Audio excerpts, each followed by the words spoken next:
Hi dears, welcome back. പിന്നെ നല്ലൊരു ഇഫ്താർ ഡ്രിങ്കുമായിട്ടാണ് വന്നിട്ടുള്ളത്. ഈ ഒരു ഡ്രിങ്ക് കുടിച്ചു കഴിഞ്ഞാൽ നിങ്ങളുടെ വിശപ്പും ദാഹവും എല്ലാം ഒരുപോലെ മാറിക്കിട്ടും. അപ്പോൾ നമുക്ക് വീഡിയോയിലേക്ക് പോവാം. അപ്പോൾ അതിനായിട്ട് ഞാനിവിടെ 3 പൂവമ്പഴം എടുത്തിട്ടുണ്ട്. അതൊരു മിക്സിയുടെ ജാറിലേക്ക് ഇട്ട് കൊടുക്കാം. പിന്നെ ചേർക്കുന്നത് ചെറിയൊരു ക്യാരറ്റ് പുഴുങ്ങിയെടുത്തതാണ്.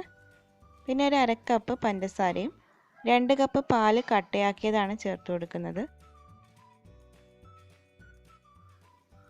ഇനി അല്പം തണുപ്പിച്ച പാലും കൂടി ഒഴിച്ചിട്ട് ഇത് നന്നായിട്ട് അടിച്ചെടുക്കാം.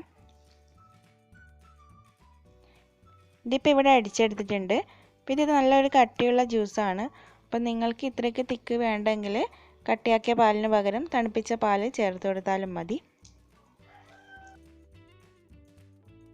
ഇനി ഇതിലേക്ക് ഒരു 2-3 ടേബിൾ സ്പൂണ് സേമിയ പാലിലൊന്ന് വേവിച്ചെടുത്തതാണിത്. അതും കൂടി ചേർത്ത് കൊടുക്കാം.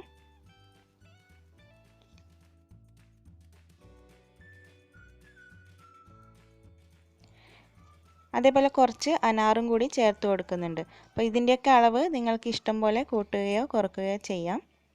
പിന്നെ ഒരു 2 സ്കൂപ്പ് ഐസ്ക്രീമും കൂടി ഉണ്ടെങ്കിൽ ഒന്നുകൂടി ടേസ്റ്റ് കൂടും. അപ്പോൾ ഞാൻ ഇപ്പോൾ ഇതിൽ ചേർക്കുന്നില്ല. അപ്പോൾ അത് ചേർത്ത് നോക്കിയപ്പോൾ ഒന്നുകൂടി ടേസ്റ്റ് ഉണ്ട്. ഇനി ഇതൊരു സെർവിങ് ഗ്ലാസ്സിലേക്ക് മാറ്റാം.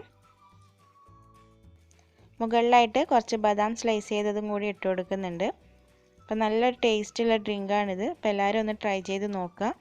ഈ ഒരു വീഡിയോ നിങ്ങൾക്ക് ഇഷ്ടമായിട്ടുണ്ടെങ്കിൽ എല്ലാവരും ലൈക്ക് ചെയ്യാനും ഷെയർ ചെയ്യാനും ചാനൽ ആദ്യമായിട്ട് കാണുന്നവരുണ്ടെങ്കിൽ സബ്സ്ക്രൈബ് ചെയ്യാനും മറക്കരുത്. അപ്പോൾ പുതിയൊരു റെസിപ്പിയുമായി വീണ്ടും കാണാം. Thanks for watching.